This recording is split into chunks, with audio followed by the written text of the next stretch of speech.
시작하겠습니다. 제5단은 경건의 생활 1과 그리스도의 신분입니다. 나는 하나님의 자녀입니다. 그리스도의 신분은 하나님의 자녀입니다. 요한복음 1장 12절 13절 영접하는 자 곧 그 이름을 믿는 자들에게는 하나님의 자녀가 되는 권세를 주셨다. 이는 혈통으로나 육정으로나 하나님께로부터 난 자들이다 라고 합니다. 하나님의 자녀가 되는 권세를 주셨습니다. 믿는 자들, 그러니까 믿기만 하면 하나님의 자녀가 되는 권세 주셨어.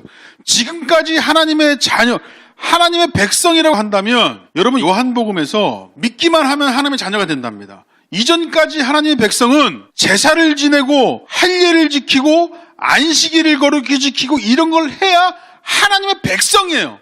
그런데 믿는 자들에게는 하나님의 자녀가 되는 권세를 주었대요. 이건 정말 엄청난 소식입니다. 엄청난 소식. 이전까지는 혈통으로나 육정으로나, 그러니까 사람의 뜻으로 났어. 유대인들이 볼 때는 아무리 이렇게 제사를 드리고 할례를 드려도 하나님의 백성이 된다는 조건은 혈통으로나 육정으로 났다고, 자기들끼리는.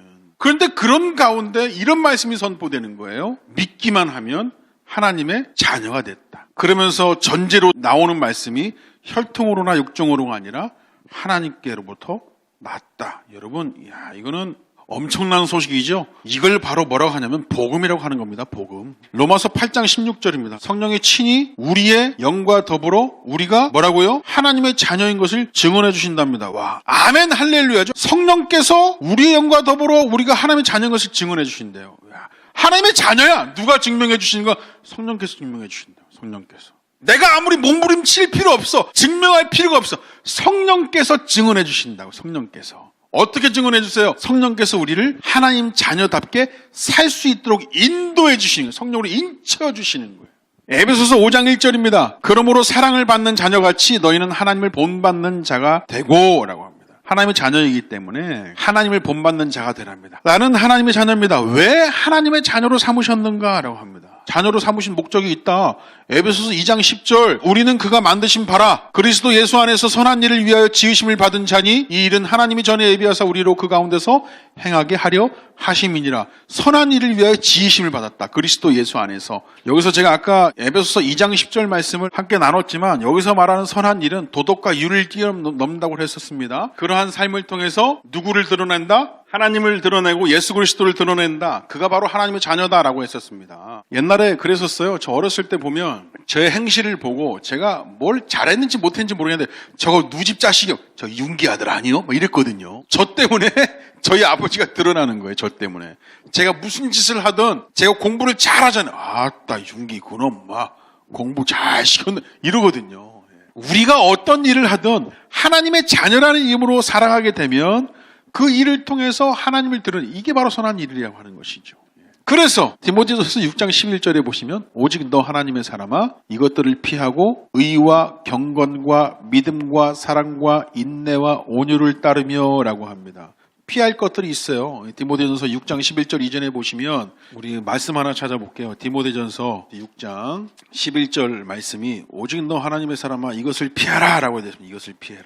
그 전에 보시면 돈을 사랑함이 일만하게 뿌리가 되나니 이것을 탐내는 자들은 미혹을 받아 부하려고 하는 자들은 시험과 올무와 여러 가지 어리석고 해로운 욕심에 떨어지나니 욕심, 탐욕, 하나님 없는 탐욕 이런 걸 얘기하는 것입니다. 이런 것들을 피하고 뭐라고요? 의와 경건과 믿음과 사랑과 인내와 온유를 따르라 라고 합니다. 자, 나는 그리스도의 신부다 라고 합니다. 나는 그리스도의 신부다. 네. 고린도후서 11장 2절입니다.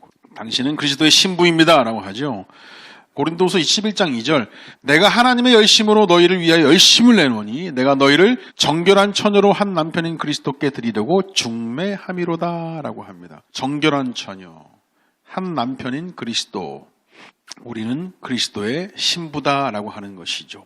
정결한 처녀, 그러니까 다른 것 쫓지 않고 다른 것 믿지 않는 그런 자로서 오직 그리스도만 따르고 그리스도를 믿는 자, 그런 자로서 중매함이로다라고 하는 것이죠. 야고보서 4장 8절입니다. 하나님을 가까이 하라 그리하면 너희를 가까이 하시리라. 죄인들아 손을 깨끗이 하라. 두 마음을 품은 자들아 마음을 어떻게 하라고요? 성결하게 하라. 마음을 성결하게 하라. 두 마음을 품지 말고 오직 뭐라고요? 그리스도만 품어라. 그리스도만 믿어라. 마태복음 10장 16절 보라 내가 너희를 보냄이 양을 이리 가운데로 보낸 것 같도다. 그러므로 너희는 뱀같이 지혜롭고 비둘기같이 순결하라라고 하면 뱀같이 지혜롭고 비둘기같이 순결하라. 비둘기같이 순결하긴 한데 뱀같이 지혜롭지 않은 자들도 있고요. 뱀같이 지혜롭긴 한데 비둘기같이 순결한 면이 없는 자들이 있어요. 지혜로워서 똑바르게 지적해주고 길은 제시할 줄 알고 정답은 말할 줄 아는데 순결하지 않아서 매일매일 상처 주는 사람들도 있어요. 비둘기같이 순결해서 늘 친절하고 실실 그냥 좋긴 한데 지혜롭진 않아서 사람들을 힘들게 하는 자들이 있다고요. 그리스도의 신부, 오로지 그리스도를 따르는 자들은 뱀같이 지혜롭고 비둘기같이 순결한 자들이다.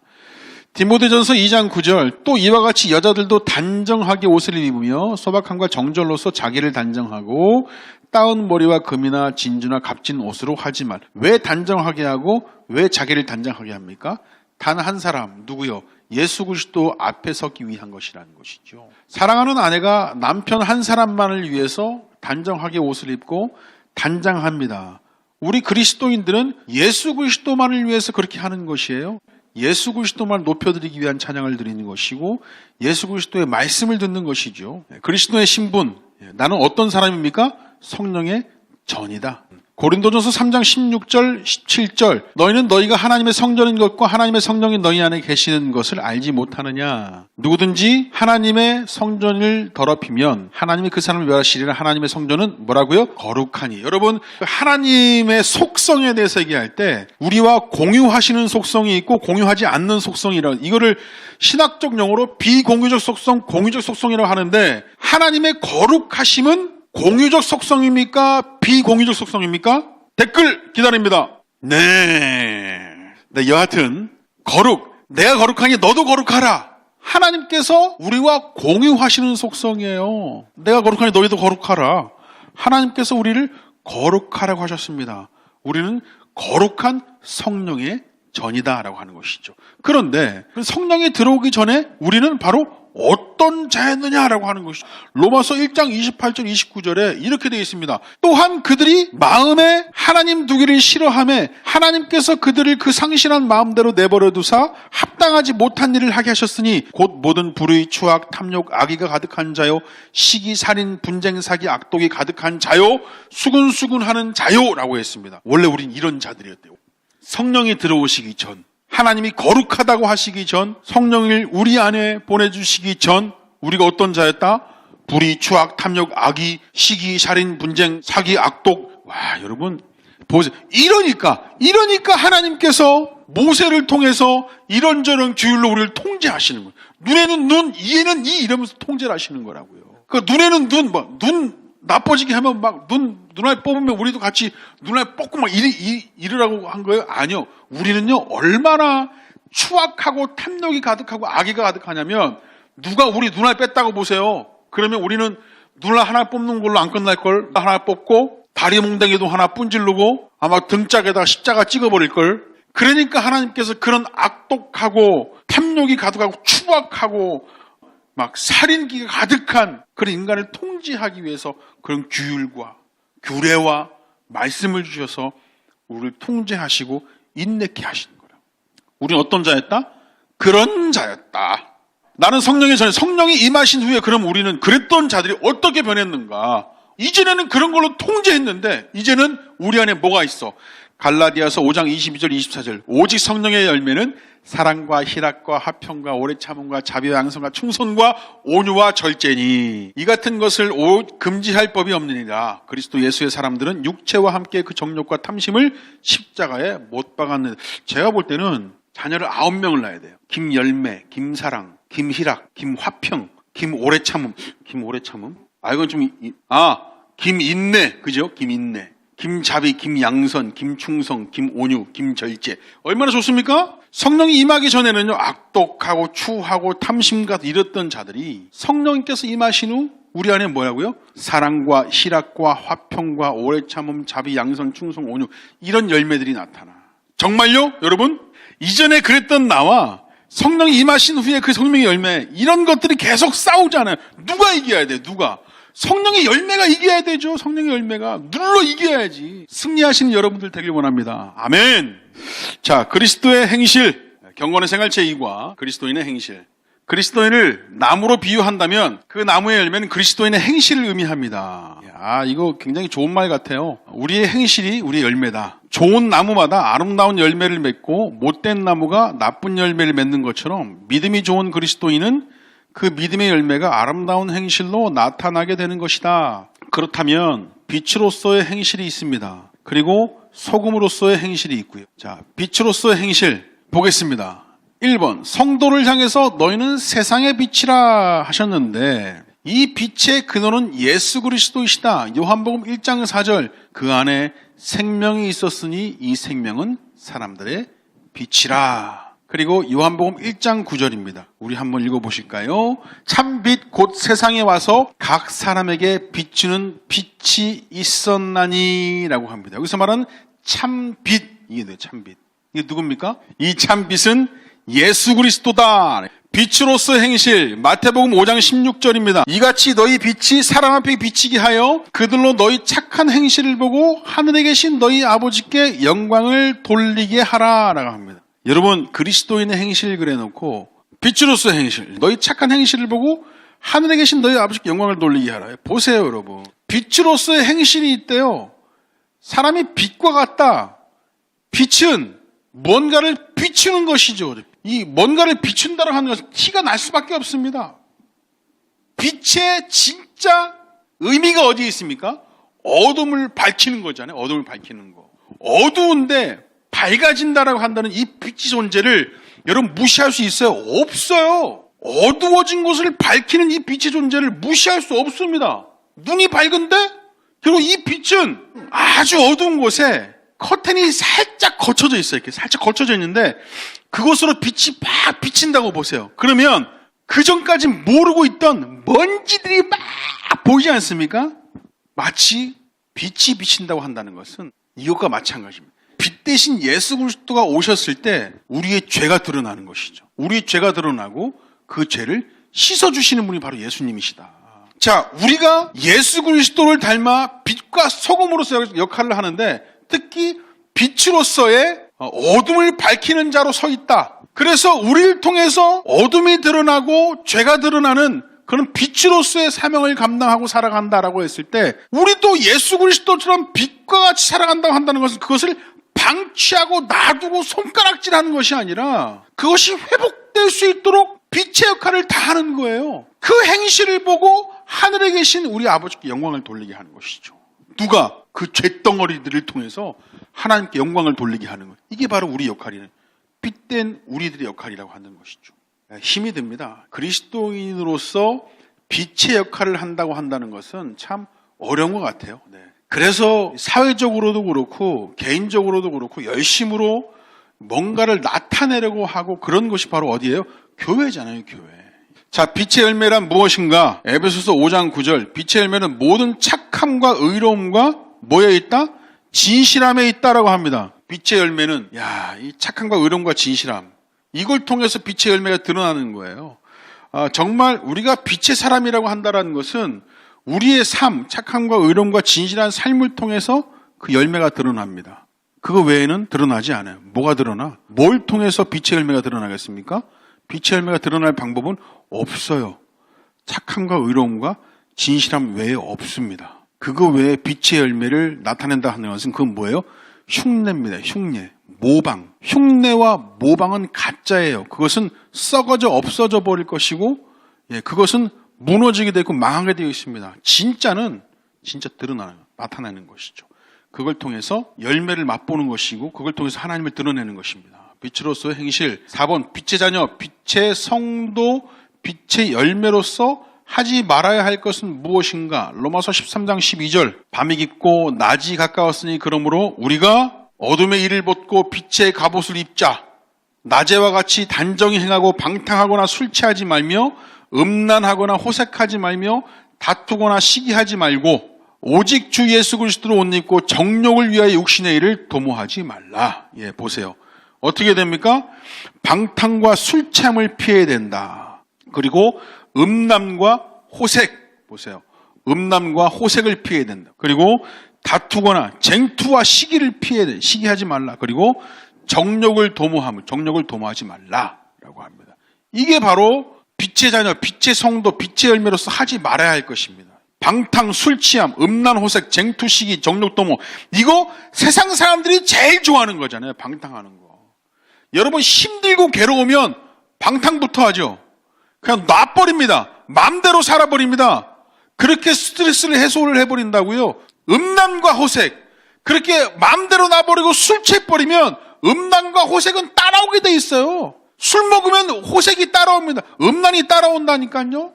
그러면 술 먹으면 다투고 시기하고 그런 게 꼭 사고 나고 다투고 싸우고 그러는 거 보면 술 취하는 자리예요. 술 취하는 자리. 정욕을 도모하는 자리. 그거 그리스도인이 제일 피해야 되는 자리예요. 아, 저는 취하지 않을 만큼만. 아니요! 그 자리를 피해야 된다. 그 자리를 피해야 된다. 그냥 적당할 기분 좋을 만큼만 그런 거 없습니다. 기분 좋을 만큼만 마시려고 그러면 쉽게 마시면 되지. 뭐하러 술 마셔. 술 마시면 안 된다고요. 술 먹으면 방탕하고 음란하고 쟁투하고 정욕 도모하는 거 다 따라오는 거예요. 빛의 자녀라고 한다는 것은, 빛의 성도라고, 빛의 열매라고 한다는 것은 그거 피해야 됩니다. 도저히 못 피한다면 마시지 마세요. 마시지 마세요. 간증 하나 하겠습니다. 간증. 저 고등학교 때 너가 아버지 뭐 하시노 이 책에 보시면 나오는 간증인데, 새롭게 하소서 같은 데서도 나가서 간증을 했던 내용인데, 제가 고등학교 때 그 3학년 졸업할 때쯤에 졸업했던 형님이 찾아오셨어요. 싸움을 좀 잘했던 형님입니다. 제 등치 때문에 자기 밑에 두고 일을 좀 시키려고 저를 찾아왔습니다. 졸업할 때 좀 찾아왔어요. 한 명 더 데리고 와가지고 그 둘이서 저를 단란주점 호프집 같은 데로 데려가셔가지고 술을 이렇게 따라주시는 거예요. 자기가 일하는 곳에서 같이 일을 하자고 술을 이렇게 딱 따라주시길래 일단 받았습니다. 한 잔 마시자고 하길래 제가 그랬어요. 형님 저 신학교 갑니다 라고 그러면서 술을 이렇게 안 먹었거든요. 만약에 그때 분위기도 좀 그래서 그냥 마시고 그랬으면 아마 끝까지 마셨을 것 같아요. 근데 끝까지 제가 안 마시고 신학교 간다고 얘기를 하니까 이 형님이, 야, 그 형님이 또 다른 형님한테 너 나가서 우유 사와. 그래가지고 우유 사가지고 우유를 먹었잖아요. 그래서 이거 되게 재밌는 얘기인데, 그렇게 해서 술을 안 먹을 수 있었거든요. 만약에 술을 거기서 먹었으면 취할 때까지 마셨겠죠. 거기서 무슨 일이 일어날지 모르겠어요. 저는 신학교 간다고 했기 때문에. 근데 만약에 그때 술을 먹고 뭐 분위기 취해서 형님 좋아요 뭐 이랬다면 신학교고 뭐고 간에 아마 그 형님 사무실 불려가가지고 그 일 하고 있었지 않을까 싶기도 하고. 그냥 우리가 술을 먹었느냐 먹지 않았느냐가 중요한 게 아니고 그 자리에 있느냐 없느냐가 중요한 것 같아요. 빛으로서 행실을 해야 되는 그리스도의 자녀로서, 그리스도인으로서 그 자리에 있었느냐 없었느냐, 이게 중요한 겁니다. 최대한 우리가 그런 것을 피할 수 있으면 피하는 게 나아요. 도저히 못 피하겠으면 끝까지 거기서 참아보시라는 얘기죠. 정욕을 도모하는 것, 방탕함과 술 취함, 음란과 호색, 쟁토와 시기, 정욕을 도모하는 것, 이것을 피해야 된다. 자, 그러면 소금으로서의 행실. 소금은 자신이 녹아서 없어질 때 그 맛의 가치를 드러낸다. 그리스도인들이 세상에 들어가 희생될 때 그리스도가 나타나게 된다라고 하는 것이죠. 소금, 바닷물을 짜게 하는 것은 소금이 3%라고 그랬나요? 그리스도인의 자각이라는 책을 보면 아주 오래된 책인데, 미국의 보수적인 그리스도인들이 11조만 한 명도 빼지 않고 다 낸다고 한다면 전 세계의 기아를 다 해결할 수 있다고 하더라고요. 뭐 월드비전이든 굿네이버스든 이런 걸 통해서 아무리 노력해도 그거 해결되지 않잖아요. 근데 미국에 있는 보수적인 그리스도인들만 11조만 온전히 내도, 그래서 그거를 전 세계 기근과 기아에만 활용을 해도 전부 다 해결할 수 있대요. 이 소금으로서 그렇다고 한다면, 자 보세요. 우리나라 복음화율 한번 보세요. 대한민국의 복음화율 3%밖에 안 됩니까? 그 이상이잖아요. 전 세계 복음화율도 그렇습니까? 그런 거 보면 참으로 좀 안타까운 부분들이 좀 많습니다. 마가복음 9장 50절에서 우리 속에 소금을 두고 서로 화목하라고 하셨다라고 합니다. 마가복음 9장 50절, 소금은 좋은 것이로되 만일 소금이 그 맛을 잃으면 무엇으로 이를 짜게 하리요? 너희 속에 소금을 두고 서로 화목하라 하시니라. 그렇다면 이 소금은 누구인가? 고린도후서 5장 18절, 모든 것이 하나님께로 났으며 그가 그리스도로 말미암아 우리를 자기와 화목하게 하시고 또 우리에게 화목하게 하는 직분을 주셨으니. 자, 그렇다면 소금은 어떤 것이며 무엇을 말하는가? 무엇을 하는가? 골로새서 4장 6절입니다. 너희 말을 항상 은혜 가운데서 소금으로 뭐라고요? 맛을 낸과 같이 하라. 그리하면 각 사람에게 마땅히 대답할 것을 알리라 라고 합니다. 은혜 가운데서 소금으로 맛을 냄과 같이 하래요. 뭐를? 우리 말을 의미가 있게 하라는 거죠. 의미가 있게. 그냥 대충 그렇게 하는 게 아니고, 우리 입에서 나오는 말이 뭡니까? 여러분, 믿음은 어디서 난다고 그랬어요? 들음에서 난다고 그랬어요? 들음에서. 우리 입에서 나와야 되는 게 뭐예요? 복음이죠, 복음. 복음을 통해서 맛을 내야 된다는 거예요. 소금이라고 한다면 그래야 된다는 것입니다. 자, 그럼 소금은 어떤 것이며 무엇을 하는가? 누가복음 14장 34절입니다. 소금이 좋은 것이나 소금도 만일 그 맛을 잃으면 무엇으로 짜게 하리요? 좋은 것이지만 그 맛을 잃으면 녹긴 녹는데 소금으로서의 맛을 잃어버려. 우리가 그리스도인으로서의 맛을 잃어버린다고 말이죠. 우리가 가서 열심으로 산다고 하지만 그리스도인으로서 사는 것이 아니라 그냥 자연인으로서 살아. 그게 무슨 의미가 있냐면 무슨 의미가 있어요. 소금은 어떤 것이며 무엇을 하는가? 마가복음 9장 50절. 소금은 좋은 것이로되 만일 소금이 그 맛을 잃으면 무엇으로 이를 짜게 하려 너희 속에 소금을 두고 서로 뭐라고요? 화목하라 하시니라.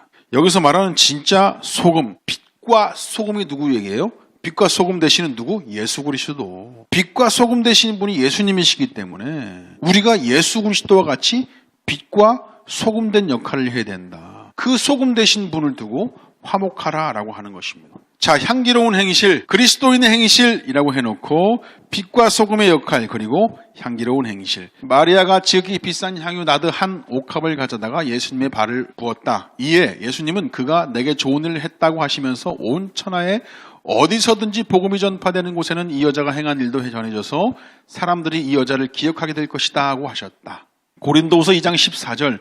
항상 우리를 그리스도 안에서 이기게 하시고 우리로 말미암아 각 처에서 그리스도를 아는 냄새를 나타내시는 하나님께 감사하노라 라고 합니다. 야, 그리스도를 아는 냄새. 이거 되게 의미 있는 말 같아요. 항상 우리를 그리스도 안에서 이기게 하시고 우리로 말미암아 각 처에서 그리스도를 아는 냄새를 나타내시는 하나님께 감사하는.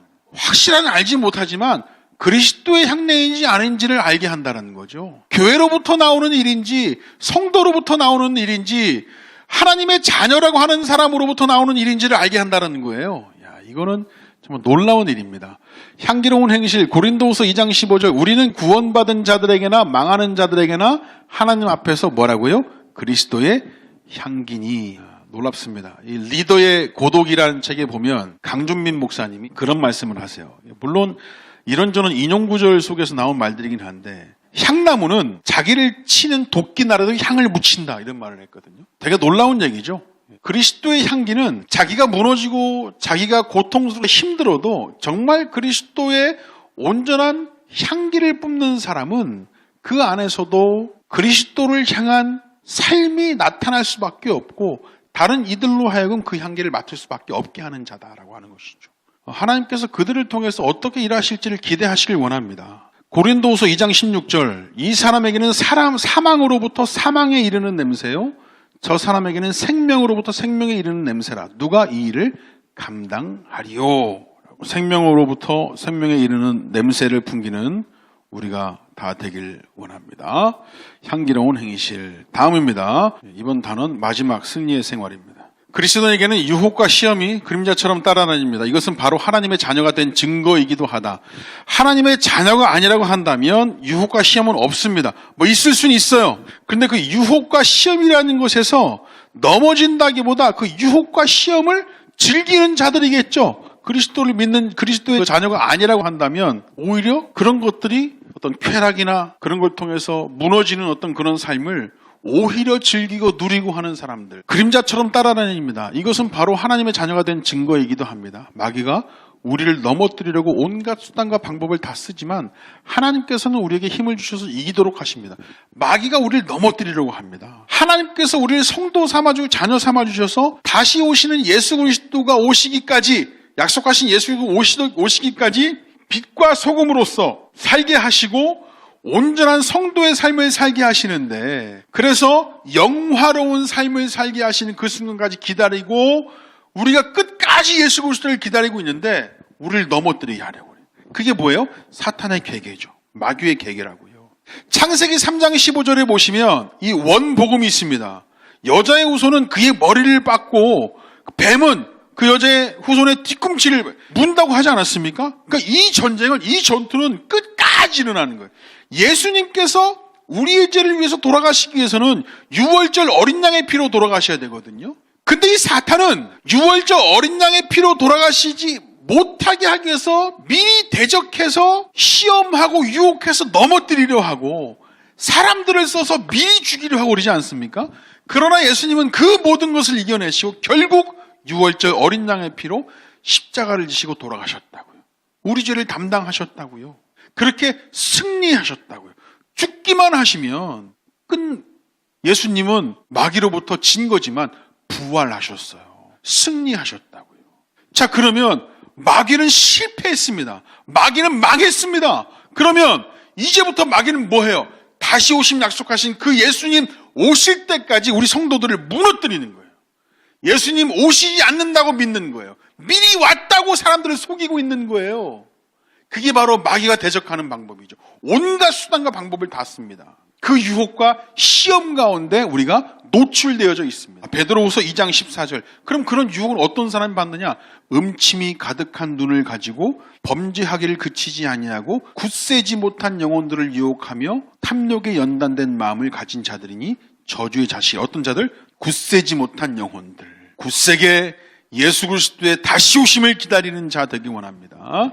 유혹에 끌리는 것은 바로 무엇 때문인가? 베드로후서 2장 18절. 뭐 때문에 유혹에 흔들린다? 그들이 허탄한 자랑의 말을 통하며 그릇되게 행하는 사람들에게서 겨우 피한 자들을 음란으로서 육체의 정욕 중에서 유혹하는도다. 여러분, 이 육체를 통한 어떤 쾌락이나 육체를 통한 만족, 이것을 뛰어넘을 인간들이 별로 없어요. 대한민국 사람들 정말 피곤할 때 뜨거운 물에 들어가면서 으아 시원하다 한마디 하는 거 이거 있죠. 이것부터 보세요. 육체를 단련시키고 위로하고 만지고 이 피로를 푸는 일에 이골이 난 사람들이란 말이죠.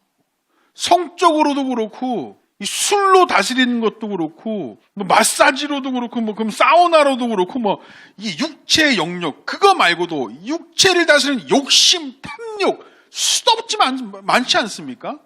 근데 여기서는 정확하게 말하고 있는 음란으로서 육체의 정욕 중에 유혹한도다라고 되어 있습니다. 이겨내는 우리가 되길 원합니다. 시험은 피할 수 있는가? 고린도전서 10장 13절 피할 수 있느냐라는 것이죠. 피할 수 있느냐. 그러나 고린도전서 10장 13절에 이렇게 얘기합니다. 사람이 감당할 시험밖에는 너희가 당한 것이 없다. 지금까지 우리 당한 것은요. 감당할 시험밖에 없대요. 정말 감사한 일이죠. 오직 하나님은 미쁘사 너희가 감당하지 못할 시험 당함을 허락지 아니하신다. 시험 당할 즈음에 또한 피할 길을 내사 너희로 능히 감당하게 하신다. 피하게 하신다. 이분이 누구세요? 하나님이십니다. 시험을 당할 때도 온전히 기뻐할 수 있는가? 야고보서 1장 2절부터 4절. 내 형제들아 너희가 여러 가지 시험을 당하거든 온전히 기쁘게 여기라. 이는 너희 믿음의 시련이 인내를 만들어내는 줄 너희가 알미라. 인내를 온전히 이루라. 이는 너희로 온전하고 구비하여 조금도 부족함이 없게 하려 함이라. 시련이 인내를 만들어냅니다. 인내를 온전히 이룰 때 우리로 부족함 없게 단련시켜준다고 합니다. 그래서 시험을 당할 때도 기뻐하라고 합니다. 시험 당하고 유혹을 당하고 있는데 막 기뻐합니까? 기뻐합니까? 이건 미친 사람이죠. 근데 그 의미를 아는 자들은 기뻐할 수 있다. 어떤 의미가 있느냐? 시련이 인내를 만들어낸다. 우리를 단련시켜준다. 자, 그렇다면 왜 시험을 기뻐하며 참을 수 있는가? 왜 참아야 하는가? 야고보서 1장 12절 4절. 시험을 참는 자는 복이 있나니 이는 시련을 견뎌낸 자가 주께서 자기를 사랑하는 자들에게 약속하신 생명의 면류관을 얻을 것이기 때문이라. 왜 시험을 기뻐하고 참을 수 있는가? 주님이 약속하신 생명의 면류관을 얻을 것이기 때문이다 라고 합니다. 다음, 왜 그러면 시험을 받느냐 이거죠. 왜 받느냐? 야고보서 1장 14절. 오직 각 사람이 시험을 받는 것은 자기 욕심에 끌려 미혹됩니다. 자기 욕심에 끌려서 미혹되는 것이래요. 다른 이유가 없습니다. 우리 욕심 때문에 끌려서 미혹되는 것이다 라고 하는 것입니다. 자, 그럼 시험을 이기지 못하면 어떤 결과를 가져오는가? 야고보서 1장 15절. 욕심이 잉태한 즉 죄를 낳고 죄가 장성한 즉 사망을 낳느니라 라고 합니다. 욕심, 죄, 사망. 로마서 6장 23절에 죄의 삭은 사망이요 라고 했습니다. 그게 욕심 때문에. 아담과 하와도 하나님과 같이 되려 하는 욕심 때문에 그랬죠. 자, 유혹과 시험을 이기는 방법이 있습니다. 로마서 8장 37절. 누가 우리를 도우시는가를 아는 거죠. 그러나 이 모든 일에 우리를 사랑하시는 이로 말미암아 우리가 넉넉히 이기느니라. 누가 도우시느냐? 하나님께서 우리를 도우시는 줄 믿습니다. 왜? 우리를 사랑하시니까 그 유혹과 시험을 이기는 줄 믿습니다. 자, 히브리서 2장 18절입니다. 자, 그러면 누구의 도움을 받는가? 그가 시험을 받아 고난을 당하셨은즉 시험 받는 자들 능히 도우실 수 있느니라. 여기서 그가 누구예요? 그가 예수 그리스도. 자, 보세요. 히브리서 말씀은 뭐예요? 히브리서 말씀은 예수 그리스도를 믿으면서 자기 주변에 이 유대인 그리스도인들을 향해서 하는 얘기입니다. 아직도 자기 주변에 자기 친구들 보면 아직도 제사를 드리고 할례를 드리고 자꾸 뭔가 하면서 만족을 누리는 사람들이에요. 그러니까 이 사람들이 자꾸만 믿기만 하면 하나님의 자녀가 된다고 해서 믿었어. 하나님의 자녀가 됐어. 그게 끝이야. 뭔가 좀 밍숭맹숭해. 그런데 옆을 보면 자기랑 옛날에 같이 신앙생활했던 애들은 자꾸 뭘 해. 자꾸 뭘 하니까 뭔가 좀 자극도 있고 체험도 있고 막 있어. 그러니까 자꾸 이 사람들이 자꾸 글로 돌아가려고 그래. 그런 사람을 향해서 쓴 성경이 바로 히브리서잖아요. 히브리서의 정리는 교훈은 어떻게 되냐면 예수님은 누구신가부터 시작합니다. 예수님은 누구신가. 그래서 예수님은 모세보다 뛰어나신 분, 천사보다 뛰어나신 분 이렇게 시작되지 않습니까? 그 두 번째, 그분께서 우리에게 요구하시는 것이 뭔가? 우리 성도로서 우리가 해야 되는 것을 요구하는 거예요. 그러면 마지막에 우리에게 주시는 은혜는 무엇인가? 이렇게 세 가지 이 사이클이 계속 돌아가거든요. 히브리서는요.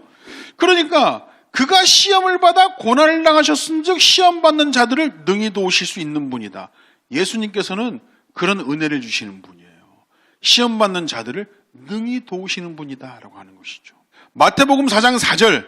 무엇으로 사는가? 예수께서 대답하여 이르시되 기록되었을 때 사람이 떡으로만 살 것이 아니요 하나님의 입으로 나오는 모든 말씀으로 살 것이라 하였느니라 하시니 말씀으로 사는다. 욕심 부리지 말고 말씀으로 산다라는 겁니다. 무엇으로 이기셨는가? 마태복음 4장 7절. 이거 너무 유명한 말씀이죠. 예수님께서도 그랬어요. 기록되었으되 예수께서 이르시되 또 기록되었으되 주 너의 하나님을 시험하지 말라 하였느니라 하시니 예수님 뭐 아무 능력 없으셨습니까? 너희놈의 새끼 꺼져! 당장에 소멸돼! 말씀 한마디면 끝날 뿐인데 그럼에도 불구하고 하나님께서 뭘로 이기셨어요? 기록되었으되 그러면서 하나님의 말씀으로 대적해서 이기셨다라고 하는 겁니다. 유혹과 시험을 이기는 가장 큰 방법은 하나님 말씀밖에 없다라는 것을 보여주신 것이죠. 마태복음 4장 10절 무엇으로 이기셨는가? 이에 예수께서 말씀하시되 사탄아 물러가라 기록되었으되 주 너의 하나님께 경배하고 다만 그를 섬기라 하였느니라. 하나님께서 끝까지 말씀하십니다. 기록되었으되 말씀하시되 예수 그리스도께서도 말씀으로 이기셨어요. 자, 그러면 시험을 이기기 위해서 피해야 될 게 뭐가 있습니까? 시험을 이기기 위해서. 창세기 39장 12절. 그 여인이 그의 옷을 잡고 이르되 나와 동침하자. 그러나 요셉이 자기 옷을 그 여인의 손에 버려두고 밖으로 나가매. 밖으로 나갔어요. 피해야 될 게 뭐예요? 그 자리를 피해야 되는 것이죠. 그 자리. 죄를 지을 수 있는 그 자리를 피하는 겁니다. 그게 가장 제가 이런 단어를 써서 죄송한데 장땡입니다. 장땡. 네. 그 자리를 피하는 거. 시험을 이기기 위해서 피해야 되는 거 고린도전서 6장 18절 음행을 피하라. 사람이 범하는 죄마다 몸 밖에 있거니와 음행하는 자는 자기 몸에 죄를 범하니라. 음행을 피하랍니다. 음행. 또 뭘 피하랍니까? 디모데전서 6장 9절 부하려 하는 자들은 시험과 올무와 여러 가지 어리석고 해로운 욕심에 떨어지나니 곧 사람으로 파멸과 멸망에 빠지게 하는 것이라. 돈을 사랑하는 것, 부하려 하는 자, 욕심 버려라. 그리고 마지막으로 디모데전서 6장 10절 돈을 사랑함이 일만하게 뿌리가 되나니 이것을 탐내는 자들은 미혹을 받아 믿음에서 떠나 많은 근심으로서 자기를 찔렀도다라고 하면 찔렀다. 무엇을 피해야 하는지 나와 있습니다. 시험을 이기기 위해서 피해야 되는 거 6장 11절 너 하나님의 사람아 이것들을 피하고 의와 경건과 믿음과 사랑과 인내와 온유를 따르며 우리가 아까 봤던 것들이죠. 디모데후서 2장 22절 청년의 정욕을 피해라. 청년의 정욕. 여러분 청년의 정욕을 피해야 됩니다. 청년의 정욕을 피하라고 한다면 우리 중년이 되면 뭐 안 피해도 됩니까? 아니죠. 청년의 정욕이 뭐예요? 중년들이 가장 하는 말 중에 하나가 뭐예요? 10년만 젊었어도 이거 아니겠습니까? 근데 10년만 젊었어도 그 사람이 보통 뭐 합니까? 절대 못해요. 10년만 젊었어도라고 한다는 것은 청년이 가지고 있는 어떤 열정, 힘 이런 걸 얘기하는 것이거든요. 뭐든 할 수 있다는 어떤 가능성 용기, 열정, 열심 이런 건데 과연 청년의 정욕을 피하라고 한다는 것은 자칫 죄를 지을 수 있는 청년의 교만 이런 것들을 얘기하는 거예요. 그런 걸 지양하라는 얘기입니다. 네, 적극적으로 싸워야 될 거 야고보서 4장 7절입니다. 그런즉 너희는 하나님께 복종할지어다 마귀를 대적하라 그리하면 너희를 피하리라. 결국 우리가 적극적으로 싸워야 될 상은 뭐다? 그 모든 것들로 유혹하고 시험하는 마귀다. 그 마귀를 대적해야 된다. 베드로전서 5장 8절 9절에도 맞아요. 결국 너희 대적 마귀가 우는 사자같이 두루 다니며 삼킬 자를 찾는답니다. 마귀를 대적했네. 마귀! 히브리서 12장 4절 너희가 죄와 싸우되 아직 피 흘리기까지는 대항하지 아니하고 라고 합니다. 아직 피 흘리기까지는 대항하지 않았답니다. 열심히 싸워야 돼. 어떻게 싸워야 돼? 끝까지 싸워야 된다. 피 흘리기까지 끝까지 싸워야 된다. 언제까지? 예수님 올 때까지 열심으로 싸워야 된다. 혼자 못 싸우니까 어떻게 싸워야 된다? 같이 싸워야 된다. 같이 싸워야 된다. 여러분 외로워하지 마십시오. 함께 형제와 자매된 모든 이들과 함께 싸워 승리하시는 우리가 다 되길 원합니다. 자, 그리고 적극적으로 싸워야 되는데 정말 중요한 것은 무장해야 되는데 에베소 6장 11절에 마귀의 관계를 능히 대적하기 위해서 하나님의 전신갑주를 입으라라고 합니다. 그러면서 무엇으로 무장해야 되는가? 그런즉 서서 진리로 허리띠를 띠고 라고 합니다. 서서 진리 허리띠를 떼야 되는데 여러분 그 군대 갔다 오신 분 다 아시겠지만 일단 비상이 한번 딱 걸려서 훈련이 시작되면 제일 먼저 하는 게 뭔지 아세요? 단독군장부터 채웁니다. 단독군장 채울 때 뭐부터 채우냐면 탄띠, 두꺼운 탄띠부터 채워요. 왜냐하면 이 탄띠 이게 중심이 돼서 밴드를 메고 그 위에 탄약을 걸고 수통 걸고 뒤에 판초의 걸고 막 이러거든요. 그러니까 모든 것 다 잊어버리고 준비 안 돼도 최소한의 전투 요원으로서 싸울 수 있는 최소한의 준비는 이 탄띠 하나로 준비되는 거예요. 다른 거 다 잊어버려도 이거 하나만큼은 가지고 있으면 최소한의 전투요원으로 싸울 수 있는 군인으로서 준비되는 거거든요. 진리로 허리를 띈다라고 한다는 것은 진리로 비진리인 마귀를 대적하는 건데 적어도 우리가 다 진짜 힘들고 너무 힘들어도 우리의 원수된 마귀 하나만큼은 대적하고 싸울 수 있는 그런 준비를 해라는 얘기예요. 진리로 허리를 띠라고 한다는 것은. 의의 호심경이 뭡니까? 흉배입니다. 흉배. 이 가슴, 심장을 보호하는 거죠. 우리의 심장을 뭘로 무장하라는 얘기입니까? 의, 공의, 정의, 하나님께서 세워주신 그 의로움으로 채우라는 얘기입니다. 그걸로 싸우라는 얘기죠. 자, 그리고 에베소 6장 15절에 평안의 복음이 준비한 것. 여러분들 지금은 모르겠는데 제가 그 발 사이즈가 300이거든요. 한국에서 신발을 구하기가 힘들어서 제가 미국을 3번 정도 가봤는데 미국만 가면 그 신발 파는 곳에 가가지고 로스 또는 마샬이라고 해가지고 싸게 파는 데가 있거든요. 가면 막 신발이 막 수백 켤레 막 있어요. 너무 좋아요. 저는 그냥 있는 중에 신발을 신어야 되는데 거기는 신발을 고를 수 있으니까 거기서 막 4켤레 5켤레씩 사오고 막 이러거든요. 근데 군대에서도 전투화 너무 힘들어가지고 그러다가 제 친구한테 전투화를 그 하사관 친구한테 미군 전투화를 구해가지고 신었는데 이 전투화만 신으면 막 천하무적입니다. 이 공사장 같은 데 막 지나가도요 못을 똑바로 밟아서 쿡 누르지 않는 한 그냥 이렇게 눌러서 밟으면 못까지 그냥 다 그냥 해버리고 전투체육이라고 그래가지고 막 전투화 신고 축구하고 이러면 축구화보다 더 멀리 날아가요. 이 전투화가 엄청 그러니까 신고 못 갈 곳이 없는 거예요. 못 갈 곳이 없고 무조건 가야 되는 곳은 이 신발을 신고 가야 되는 것이죠. 그러니까 우리가 성도로서 그리스도인의 신분으로서 승리하기 위해서는 평안의 복음이라는 이 신발을 신고 어디든 가야 되는 거예요. 우리가 가야 되는 곳은 평안의 복음.